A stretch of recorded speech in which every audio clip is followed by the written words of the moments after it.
Hey folks, hope you're doing well today. Say I've got something for you today. You may or may not know on my South Dakota trip, my clutch started slipping pretty badly towards the end, so I had to call my trip off 7 days early and come home. And in the meantime, I did order a new clutch kit, a complete clutch kit with springs from Rocky Mountain ATV MC. And I did receive the steels and the fibers, and but no springs. And come to find out, Rocky Mountain did not have them in stock, and they weren't expected to be in stock until January of 2024, which is like, oh crap, what do you do? I can't wait till 2024. So what I did was I went ahead and installed the new OEM fibers and steels from Rocky Mountain, and I used my old clutch springs. Here's a clutch spring here. You can see that. This is an OEM one. I'll come back to this in a second. But I did check out my OEM springs as far as their length tolerance, and they were in tolerance. The tolerance for the OEM springs is 1.319 inches to 1.240 inches. And my original clutch springs were at 1.275, which was in spec. But I had another trip coming, so I went ahead and installed the OEM steels and fibers and used my old springs. But unfortunately, my clutch was still slipping. So fortunately, Rocky Mountain, or unfortunately, what happened was, I don't know why Rocky Mountain's usually really good, but what happened was last week I received a package from them. Finally, my clutch springs had come in way early, but they only sent one. Now, if you know anything about clutches, KTM 690 clutch, it needs 4. So I was back on the phone with them, and they rushed out 3 more springs. So now I've got a complete set of OEM springs. Also, in the meantime, before that, I got some EBC springs, these here, which are supposed to be, can we see that? Which are supposed to be, if I can get the package, where's the package? 15% stronger than original parts. Okay, well, that's fine. I don't have a spring tension tester, so I don't know. I do not know the country of origin for these. I'm assuming China, but I don't know. This is CSK 131. The thing with these I wasn't sure of. Every site I was on, it said it only fits 08 to 14, and my KTM is a 17. So from 15 to 23, as far as I could find, EBC does not have clutch springs for it, but these are, upon inspection, these should work. The diameter, the outside diameter, inside diameter, and length are all in, sort of, kind of all in spec. Now let's look at that quick too. If you remember, I said that the OEM spec was 1.319 to 1.240. Here's an OEM spring, if we can see that. I'm just going to check the length with my dial caliper here. You can see that's 1.319, right on the money. So there's 1 and 2 and 3. That one's a little longer. And 4. Now the outside diameter, I'll put all the metric what do you call it? The metric calculations in here too. So the outside diameter is 825. The inside diameter is 6. Let's call it 685 or so. Okay, there's the OEM springs. Now my issue with this is the CSK 131, the EBC. These come in at, you can see there, 1.310, so that one's a little shorter. I'd rather have them longer. That one's 1.295. This one's at 1.212, 312, a little shorter, and 1.3. And the outside diameter is 805. What was the OEM one? I can't remember now. 825, so it's a little smaller diameter, outside diameter. Oopsie. And the inside diameter is about pretty close. So the EBC ones are shorter, and the thing with these clutch springs is, if you look on the ends here, they are ground.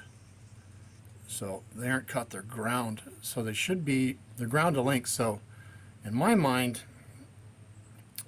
I would rather have a little longer than a little shorter for clutch spring. I care about the tension of it, but I'd still rather have a little longer than a little shorter. Can we see that? Yep, we can see it. Also, the diameter of the wire of the spring is 120, 119. They're identical. 119, 120. So the diameter is pretty much the same, but I don't know. So what I'm going to do today is I'm going to take off my cover. I've already loosened everything up, and I'm going to replace the springs. Now, I'm not going to bother you with showing you taking off the cover. You can do that. One thing I will mention, you notice I have my bike on its side because I just changed oil. I don't want to. The Motor X 1060 is kind of expensive. It's fresh oil. It's got like 150 miles on it, 200 miles on it. I don't really want to change it, so put the bike on its side, and I'm going to just take the cover off. One thing I will mention, I do want to mention, you do have to take off your rear brake or your foot peg mount and all. And what I want to mention is, if you got your bike on its side like this, there's just a shaft going through here. I put this nut on, but there's just a shaft going through here holding on your swing arm. What I did was I got a collar. You either get a 3/4 inch ID collar or some 3/4 inch washers, stack them up, and put this bolt back on just so your swing arm hopefully doesn't come off. Hopefully that'll be the case. But anyways, let's pull this cover off and we'll pull these springs off. Okay, I got the clutch cover case off. A couple things I want to mention quick. Something I do all the time. I make a little cardboard template for my case bolts. It just makes it easy. If you have varying lengths, you don't have to worry about what goes where. Also, I like to write down my torque specs on here, so it's just, there it is, boom. I did use a new gasket. I didn't have to. My old one came off fine, but it had some booger woogers on there. And I had a new one, and they aren't that expensive, so just wanted to use that. I did want to mention quick too, if you're looking for a inexpensive impact, this Bosch GX 18 volt dash 1600, whatever that means, is pretty cool. I like it. It's about $100, but it has this 1/4 inch internal drive, so you can use quick change bits, and also has a 1/2 inch outer. I don't know the foot pounds that it can deliver. I'm not sure, but it works well just for loosening stuff up. Just, boom, there we go. I'm just going to replace these one by one, these clutch springs. Pull that one out. There's an old one. Oh, let's check the length of this real quick while we're at it. It's right here. This is, hopefully we can see that just fine. Oh, you can see it's 1.260. So it's kind of down there. It's about, that'd be 1 millimeter. It's about 1.5 millimeters short. So they've gotten even shorter since I last checked. About a 64th of an inch, or approximately 0.25 millimeters. So anyways, we'll replace these. We got one going in there, and put a bolt in. And I'm just gonna just lightly cinch these down. By the way, this is a T30 or a 10 millimeter. And those are supposed to be torqued to 4.4 foot-pounds or 52.8 inch-pounds, which I have ready to go right here. So I'll just go through one by one and do that.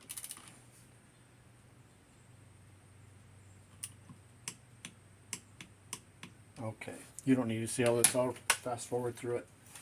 Do them in a crisscross pattern.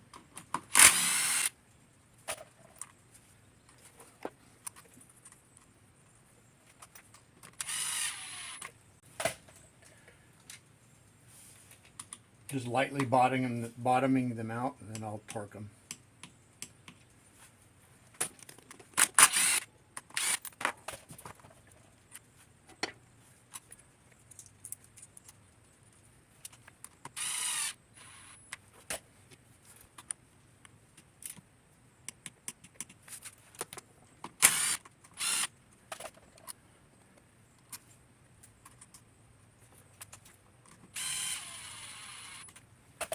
Just lightly bottoming them out with the impact. Okay. Let's check the clutch action.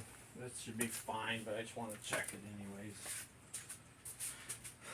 Let's pull the clutch lever. It's working. Okay. Didn't expect it not to work, but there you go. So as you can see, if you want to change clutch springs, I'm not sure about other bikes, but on the KTM 690, you can do them one at a time, like I just did. It's probably best also, like, just to get a new gasket. They're cheap enough. I usually carry 2 on hand just in case for each side. You never know. It's better to have them, spend the $15 and have them than have to wait. So all that's left is to put the cover back on, torque my bolts down, my case bolts down to 7.4 foot-pounds, and go for a test ride. So that'll be next. Cool. Okay, new clutch springs installed, everything warmed up.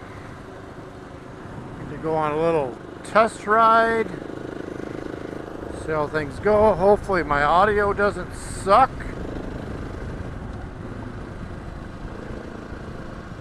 I know the only time that clutch slipped really was when the bike was really hot, like in the city, like in Deadwood. It was slipping bad. Here, just from a slow start to a hard pull. Well, she's driving pretty good now, like it should.